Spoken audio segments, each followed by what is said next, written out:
Sekarang ni banyak pasangan muda dalam kalangan orang Islam, kita memilih untuk child free. Child free marriage. Antara sebab utamanya faktor ekonomi dan takut anak terabai. Mohon penjelasan Datuk sebagai saudara sesama Islam. Patutkah kita pilih tersebut atau sememangnya hak mereka? Tuan-tuan, ada beberapa perbezaan keadaan yang mesti kita faham dalam hal ini. Yang pertamanya, seseorang memilih untuk menangguhkan ada anak. Bukan tak mahu anak. Misalnya dia sedang belajar. Takut kalau mengandung sagi terpaksa skip peperiksaan pula. Ataupun dia berada di luar negara. Dia takut kalau anak tu lahir di luar negara, misalnya tak boleh nak bawa balik negara dia kerana isu-isu perundangan tertentu dan seumpamanya. Dia memilih untuk merancang supaya dia tak melahirkan anak ketika waktu berkaitan. Itu lain. Itu maksudnya mengelakkan mengandung dalam tempoh tertentu. Di dalam hadis yang diriwayatkan oleh Jabir bin Abdullah, tadi pun hadis Jabir. Ini hadis Jabir dalam Sahih Muslim. Dia kata, kunna na'zil wal Qur'anu yanzil. Kami melakukan azal sedangkan Quran itu turun. Azal bermaksud pada zaman dahulu ketika berlaku persetubuhan antara suami dan isteri, sebelum suami mengeluarkan air maninya, dia mencabut kemaluannya keluar daripada faras istrinya, rahim istrinya, supaya air mani itu tidak masuk ke dalam rahim. Dengan itu mengelakkan mengandung. Zaman tu barangkali tak ada kondom, tak ada lagi macam-macam ni. Begitulah cara mereka mengelakkan. Maksud Jabir, kunna na'zil wal Qur'anul yanzil, kami melakukan azal dan Quran itu turun. Maksudnya Quran tak larang.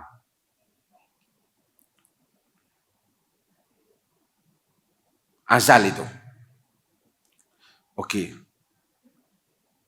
Ada yang kedua ialah orang yang langsung tak mahu anak. Sebab apa dia tak mahu? Kalau dia kata, doktor kata isteri dia ni kalau mengandung ada risiko.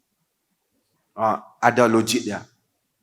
Berdasarkan doktor pakar dan seumpamanya tak boleh mengandung. Kalau mengandung dia kemungkinan akan ada risiko-risiko. Yang dia percaya kepada alasan doktor itu dari segi perubatan. Ada alasan yang munasabah.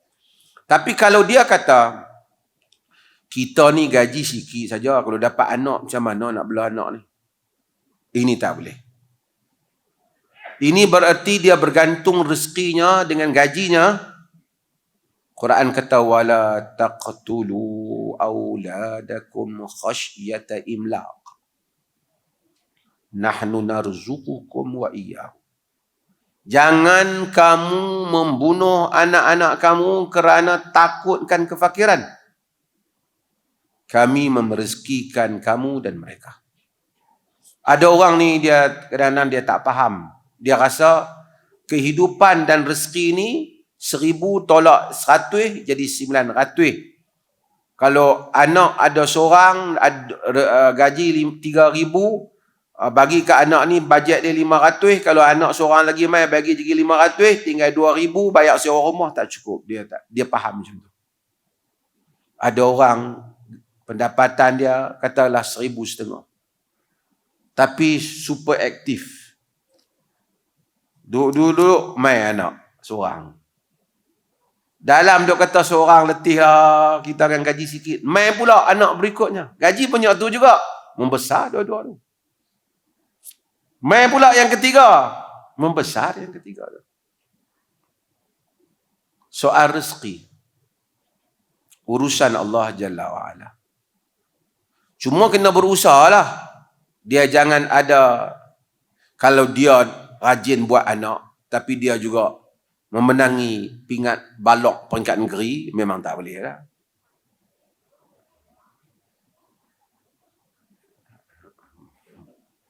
Balok ni apa disebut? Penjagaan? Oh. Saya saja nak menguji keupayaan sastra tuan-tuan.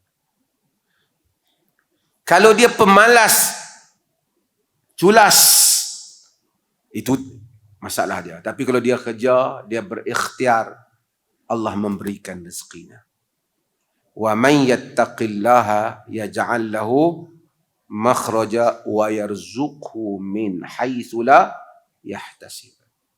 Yang ni ramai tuan-tuan kena masukkan dalam diri kita. Allah boleh memberi rezeki dengan jalan yang kita tidak sangka. Kita usaha. Kita tawakal kepadanya. Tawakal bukan maksud tawakal. Tak, Allah tahu siapa yang tawakal. Sesiapa yang menyerahkan bulat perasaannya kepada Tuhannya, dia akan melihat keajaiban pertolongan Tuhan. Yang dia sangka dan tidak sangka. Dalam seluruh urusan. Wa man yatawakkal 'ala Allahi fahuwa hasbuh. Sesiapa yang bertawakal pada Allah, cukuplah Allah baginya. Tuan-tuan, perkataan itu senang, tapi bagi memaknai, menjadikan tawakal itu benar-benar berada dalam diri kita, ia tidak senang. Kalau benar tawakal pada Allah, memang Allah akan cukupkan urusan kita. Saya selalu sebut pada diri saya dan tuan-tuan, kalau kita bergantung pada Allah, seluruh dunia bertarung dengan kita, insya-Allah kita menang. Tidak di dunia, di akhirat, tapi kita tidak tewas di sisi mata Allah. Tapi kalau kita tidak bergantung pada Allah, hidup kita bergantung pada keluh kesah, rungutan pandangan, sangkaan manusia, kita akan tewas. Ramai orang walaupun kelihatan macam beragama, tapi gagal untuk menempatkan tawakal dalam dirinya. Gagal. Bila berlaku sesuatu hal, keluh kesah dia. Allah, bila Allah tak tolongku, habislah aku kali ini.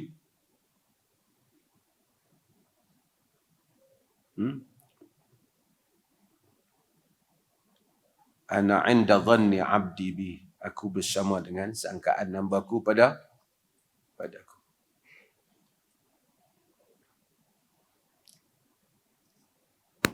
Jadi siapa yang kahwin tak mau anak kerana takut rezeki, haram i'tiqad dia. Berdosa dia. Hendaklah dia kahwin dan ada anak. Anak adalah rezeki kurniaan Allah Ta'ala. Tadi kita ada apa?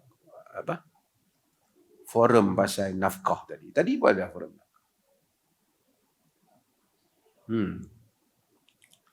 Dalam hadis Nabi kata, khairu afdalu dinarin yanfiquhu ar-rajul dinarun anfaqahu ala ahlihi.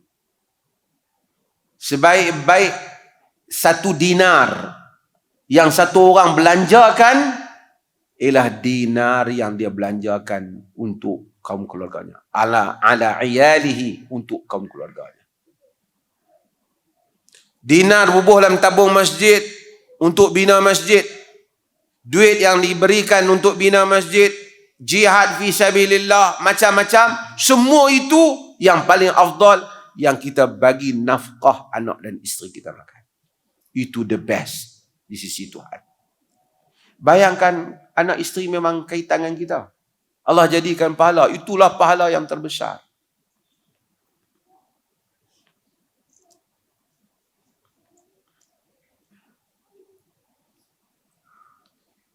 Dan Allah jadikan jika dia belanja, wa huwa yahtasibuha fakanat lahu sadaqah.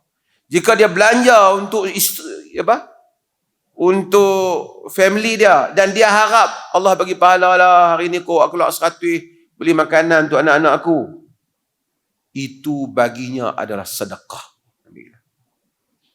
Banyak ni bapak-bapak ni tiap hari buat sedekah. Subhanallah, Tuhan ni rahmat.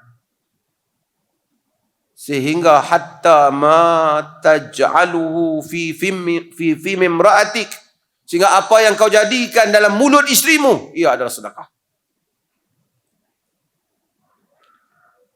Pilihlah lelaki yang lelaki. Lelaki apa? Takut ada anak. Anak makan duit kita sekali. Teruk daripada Mas'ud Al-Buaya.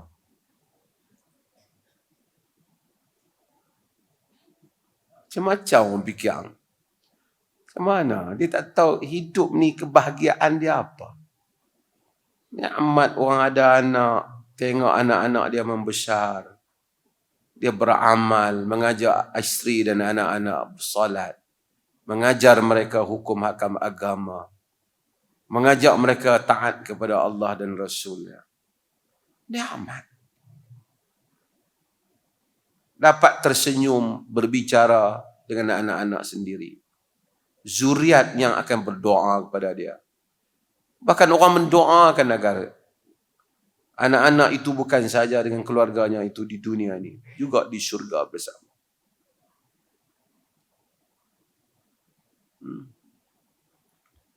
Mudah-mudahan Allah pelihara kita dia semua.